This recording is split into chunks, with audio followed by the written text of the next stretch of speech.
Šis, laikam, būs viens no maniem nērtākajiem podkāstiem, bet I think it's time. Un es beidzot arī piesēdos un izrakstīju tādas būtiskākās lietas, kam es pievērsu uzmanību, kad es sāku pētīt Agatas karti attiecībā uz sevi. Jo vispār mazulīšu kartes, tad, kad viņi piedzimst, ļoti forši ir paskatīties vecākiem mēnestiņu bērniņam, saulīti, lai saprastu, kādas ir viņa audzināšanas vajadzības, kādas ir viņa iekšējās vajadzības, kādas ir viņa vajadzības pēc drošības, kā viņa mēnestiņu atslābināt, tālāk jau kā viņa saulīti slēgt iekšā. Tāpat ir vērts paskatīties uz ascendentu, tāpēc, ka tas ļoti daudz ko nosaka attiecībā uz to, kā cilvēka ķermenis vispār veido kontaktu ar Zemi, respektīvi, kā izdarīt tā, vai arī drīzāk, ko nedarīt, lai bērniņa ķermenis neciestu, lai neradītu viņam lieku stresu un netraucētu cilvēkam realizēties visās dzīves sfērās, jau tālāk pieaugot. Un uz to norāda mūsu ascendents, ir noteikts darbības, kuras vecākiem vēlams nedarīt. Piemēram, Agatai ir ascendents Vēzītī, viņai vēl Mars ir pirmajā mājā, kas ļoti pastiprina viņas tādu emocionalitāti, ļoti pastiprina viņas vajadzību pēc izraudāties, izpinkšķēties, izkliegties, un ļoti svarīgi vecākiem ar tādiem bērniņiem ir nečušināt viņus, neteikt nomierinies, neteikt, ko tu čīksti, nekas tāds nenotika, bet iedot visām viņa emocijām vietu, jo tieši spēja iedot visām savām emocijām vietu, savu emociju nediskreditēšana šim cilvēciņam pēc tam dos ļoti labu pamatu dzīvē, realizēties pilnvērtīgi un nekaitēt tādā veidā sev, savam ķermenim, savai ķermeņa funkcijām, lai nesabotētu panākumus. Bet ķeramies klāt tam, ko es vispār skatījos un ko es skatījos attiecībā uz sevi, jo, protams, ka es saprotu, ka pirmos 3 gadus es esmu tas cilvēks, kas vispār formē Agatas iekšējo drošības sajūtu, kas formē to, kā viņa redz pasauli, kā viņa jūtas šajā pasaulē, ko viņa pēc tam sagaidīs no šīs pasaules, kā viņa operēs šajā pasaulē kā cilvēks, jo tā mūsu iekšējā drošības sajūta, tas nav tā, ka cik mierīgi es tur ikdienā jūtos, tā drīzāk ir tāda sajūta, ka man te ir vieta, man viss ir, man viss ir, un es vienkārši varu darīt vēl vairāk, un neviens man neko nav parādā, un es nevienam neko neesmu parādā, un ar mani viss ir kārtībā. Tāda globāla sajūta, ka man šajā pasaulē ir droši. Lai vai ko es darītu, lai vai kā es realizētos, mani par to neviens nesitīs, man par to nekas slikts nebūs. Un tādi cilvēki, viņi klasiski neuztver sāsināti citu cilvēku kritiku. Viņi klasiski neuztver sāsināti kaut kādas neizdošanās. Viņi vienkārši izdara secinājumus un viņi iet tālāk. Un tāpēc es vienmēr runāju arī par saulsadegšanas mehānismiem. Šajā kontekstā es runāju arī par mēnesi atslābināšanu, tāpēc, ka jā, mēs varam darīt daudz ko, lai tur sasniegtu, bet ja mūsu nervu sistēma vispār nav tam gatava un katrs sasniegums priekš mums ir vienkārši trieciens mūsu nervu sistēmai, tad agri vai vēlu mēs vai nu sāksim daudz slimot, vai arī vis kaut kādos citos veidos sabotēsim tos savus rezultātus, panākumus un savu vispār vēlmi darīt, rīkoties, pašrealizēties, jo saulē jau ir citas funkcijas, tā ir mūsu pašrealizācija. Tā ir mūsu vēlme, un tās ir mūsu vēlmes, ka es gribu kaut ko vairāk, es zinu, kas es esmu, kur man ir tādi talanti, es gribu to realizēt, šito realizēt, to gribu pamēģināt, to gribu, tā kā rītīgi gribu visu kaut ko, un te vairs nav tāds, ka gribu, lai kāds cits man kaut ko, bet es gribu kaut ko radīt šajā pasaulē, tā kā es gribu, lai pēc manis arī kaut kas paliek, tas tādos lielos vilcienos. Un, protams, ka tas, ka mēs primāri pievērst uzmanību, tad, kad es sāku skatīties Agatas karti drusku vairāk, protams, ka viņa piedzima pirmajā naktī. Es arī viņu paskatījos. Bet, godīgi sakot, ka neko daudz no turienes nepaņēmu tajā brīdī, jo es biju tā kā mikro tādā vai arī makro eiforijā par to, ka man piedzima bērniņš un par to, ka viņš reāli, ka es viņu piedzemdēju, ka es viņu iznēsāju, ka viņš ir vesels, dzīves un viss ir ļoti forši. Un es vienkārši to izbaudīju. Bet tālāk jau tad, kad viss lielais vilnis tāds mazliet nogāja nost un es jau varēju arī par citām lietām padomāt, tad es papētīju Agatas natālo karti un tas, lai jūs nepārprotat arī papētīju es viņu, un nav tā, ka es visu uzreiz sapratu, un visu uzreiz ieraudzīju, un kaut ko tur sāku darīt. Nē, tas viss notika pakāpeniski, tur es vienkārši turu galvā tos rādītājus kaut kādus noteiktus, vai arī reizēm ik pa laikam iečekoju, kad kaut kāda situācija notiek, un tas ir vienkārši tāds, reāli, šobrīd 1 gadu un 7 mēnešus, ja vilks process, kad es pētu Agatas natālo karti. Tā kā nav tā, ka es tur apsēdos, visu sapratu un visu izdarīju. Nē, nejauciet, lūdzu. Viss, ko es stāstu, ir vienkārši katru ikdienas darbs, gada un 7 mēnešu garumā. Un pirmā lieta, kam es pievēršu uzmanību, ir mēnestiņš, of course. Tas ir pirmais rādītājs, kuru katrai mammai būtu jāizpēta, kad piedzimst viņas bērniņš, jo tā ir tieši mammas atbildības sfēra. Un jāsāk ir pizdzēts kāds apzinātības ceļš katru sekundi vērojot savas domas, savas darbības un savas sajūtas. Tās nedrīkst ignorēt. Tas ir pats svarīgākais, jo mēs neesam perfekti un nekas nenotiks perfekti un neko mēs uzreiz neizlabosim, bet ignorēt ir sliktākā lieta, ko mēs varam izdarīt. Ignorēt, ka mēs slikti jūtamies, ignorēt savas emocijas, ignorēt savas domas, ignorēt savas sajūtas, uzskatīt to par mazvērtīgu, nesvarīgu kaut ko, huņa kaut kāda, sadomājos es te kaut ko. Nē, nu tā kā nevajag ignorēt to, kas nāk augšā. Otra lieta, ko es skatījos, tā ir Venēra, jo tā ir sievišķā planēta, un šeit paternus attiecībā uz to, kā apieties ar naudu, piemēram, kā realizēt sevi attiecībās, nodod mamma. Un, kad es runāju, kā apieties ar naudu, tas ir vispār, kā mēs apējamies ar resursiem savā dzīvē, kā mēs viņus uztveram.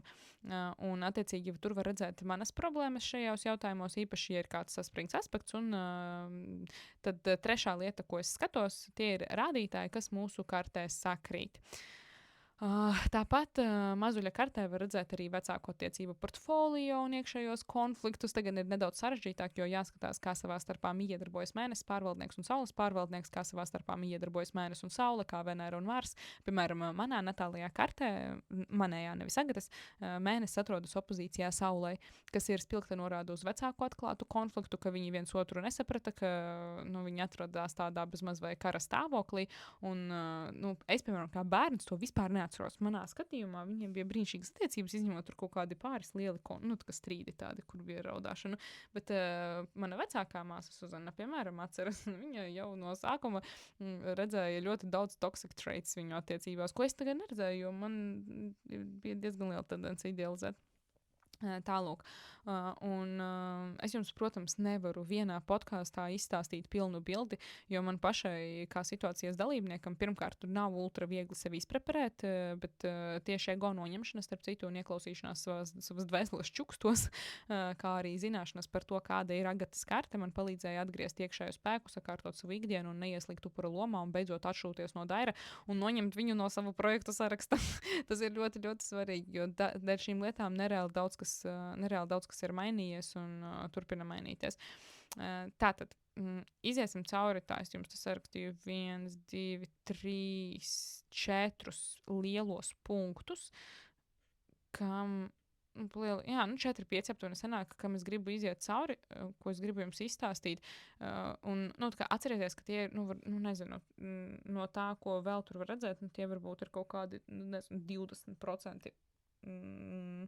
Tieši šajās tēmās, un tas ir nebeidzams darbs, un man ir ļoti intensīvs darbs šajās tēmās, īpaši līdz Agatas 3 gadu vecumam, tāpēc, ka es zinu, ka tā ir mana atbildības sfēra, un mans uzdevums ir ļoti atbildīgi tam pieiet, jo Agata bija ļoti apzināts lēmums, un man nav nekādu ilūziju, ka kāds cits to izdarīs manā vietā.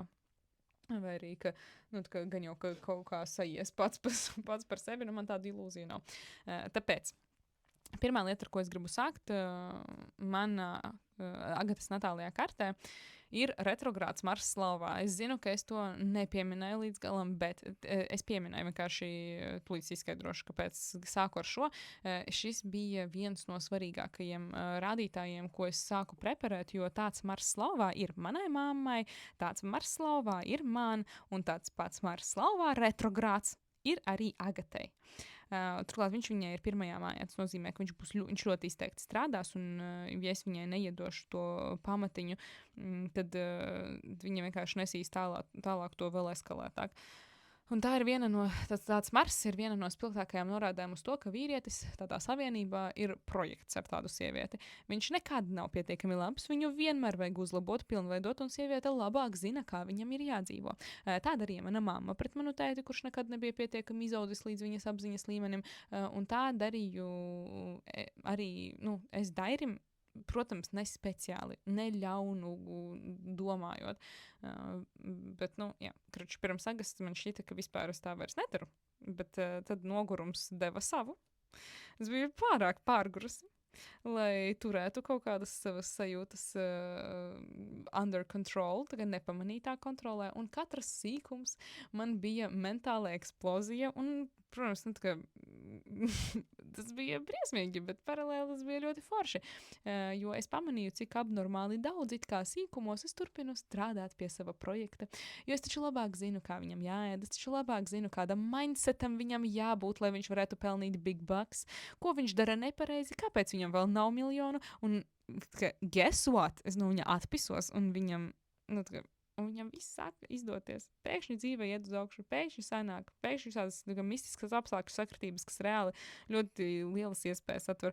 Bet te nevajag jaukt ar nēsošām robežām un savu vajadzību nenoteikšanu. Un te es pārēju pie otrā punkta, kuru es jums gribu izstāstīt, tas, ko es redzu Agatas kartē. Ir mēnesis kvadratūra ar Saturnu. Un šeit jau tā ir konkrēti norāda uz mani, ļoti nepārprotama. Un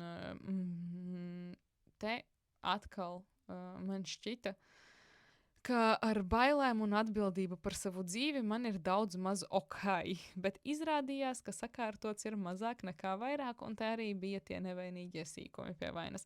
Un šo es noķēru pirmo no aspektiem, ka man ir nērti Dairim pateikt, ka man vajag, lai viņš liek ar mani kopā gulēt Agati. Ka likt kopā gulēt nenozīmē, ka mēs abi esam ar viņu, kamēr... likt kopā gulēt nozīmē, ka mēs abi esam ar viņu, kamēr mēs abi arī varam iet tīrīt zobus. Nevis, viņa jau gandrīz guļus iešu jau. Un šis arī, tas bija tas ir sīkums, kurš prasīja no manis ļoti stingru robežu novilkšanu, kurš prasīja pateikt, man tā nav ok, man vajag tā, un vēl prasīja 5 reizes vismaz atgādināt par to, ko nozīmē likt kopā gulēt Agati. Un atkal, vai tāpēc Dairis ir slikts? Nē, viņš vienkārši zina, ko viņš grib, viņš zina savas vajadzības, un viņš par viņām pastāv. Mans uzdevums šeit, un tā kā mēs abi esam vecāki, tie nav mēģinājumi viņu mainīt, mēs abi esam Agatas vecāki, tad šeit mans uzdevums bija novilkt stingras robežas un pateikt, kā man ir ok un kā man nav ok. Un šajā vācelītē ir ļoti daudz sadzīvisku situāciju, kad man vajag palīdzību Agatas pieskatīšanā, kad man vajag laiku sev, kad man tas nav ok, tas, ka Dairis nevar paņemt Agati līdzi uz veikalu, jo tas viņam ir nērti. Tāpat šeit bija ļoti daudz situāciju ar manu mammu un citiem cilvēkiem, kuri dod Agatai, piemēram, kaut ko ēst, grib kaut ko viņai parādīt telefonā un neprasa man atļauju, arī paprasa man atļauju un nesagaida, kad es pateikšu jā vai nē, bet vienkārši pieņem to, ka manas domas nozīmē jā, kaut arī tā nekad nav. Šeit es vienkārši, es arī skaidroju, es ļoti daudz skaidroju, Dairim, mammai, visiem, kam es tās robežas velku, es viņiem visiem skaidroju, jo agrāk es robežas vilku ļoti skarbi, jo, es vienkārši pati nesapratu, ka tā ir robežu novilkšana, un es vienkārši, to darīju ļoti emocionāli, un šobrīd tas notiek nedaudz citādāk, jau mazliet organiskāk, un es arī skaidroju mammai, ka es negribu, lai Agata iemācās, ka viņai nav teikšanas pār savu dzīvi, ka katrs viņai var bāzt, ko viņš grib viņai mutē, piemēram. Un kā tas notiek caur to, ka Agata redz, ka viņas mammai nav teikšanas par to, ko ar viņai var un ko nevar. Tas nozīmē, ka ja viņas visa pasaule, kas šobrīd ir mamma, var, ka viņai nav nozīmes, ka viņai nav nekādas teikšanas, tas nozīmē, ka Agatai arī pēc tam pār savu dzīvi nav teikšanas, un tas ir tas, ko es formēju viņai. Tāpēc man ir ļoti svarīgi to visu nokomunicēt. Un, man ļoti daudz reizes ir nācies visu izrunāt cik ļoti daudz reizes nācies izrunāt to, ka nē nozīmē nē, nevis varbūt tomēr jā, ka vajag sagaidīt manu atbildi, un ka, ja es neatļauju, tas nozīmē nē. Vai arī, ja es neesmu pateikusi jā, tas nozīmē pagaidām nē, kamēr es neesmu pateikusi jā, un tas ir ļoti daudz reizes. Un kāpēc man tas ir svarīgi? Tāpēc, ka es zinu, ka ne mana mamma, neviens cits negrib Agatai neko sliktu, bet es zinu, ko tas nodara viņai ilgtermiņā, ja viņa redz tādu modeli, ka tas ir ok. ka es nejūtos apmierināta ar to, un es noklusēju, ka man nav teikšanas šajā situācijā bezmaz vai. Viņa to vienkārši iemācīsies attiecībā uz sevi. Un es to negribu pieļaut. Un tas ir šis brīnišķīgais aspekts. Un attiecīgi, protams, ka es attiecībā pret sevi arī kaut kur tā atļauju. Un tur te jau vēl paplašināts stāstu. Labi, tā trešā lieta. Ko es viņas kartē redzu, tas ir Mēnesis kvadratūra ar Neptūnu. Un šis ir man tāds viens no pretīgākajiem aspektiem, kad man besīja drusku, ka es viņu ieraudzīju. Es, protams, uzreiz nesapratu, par ko viņš ir, bet laiks gāja un parādīja visu, vēl ne visu. Un tā ir tendence sevi žēlot. Atcerieties, kas bija no bullshit izaicinājumā. Kaut kurā es stāstīju par augstas klases upuri, vai arī vispār, man podkāsts tāds bija, bet this is me, ja? Tendence sevi žēlot, dzīvot savā personīgajā ilūzijā par savu personīgo svarīgumu, tonu ar ekspektācijām no citiem cilvēkiem, apvainošanās uz pasauli. Tur Dairis neizglāba mani no situācijas, par kuru viņš nezināja.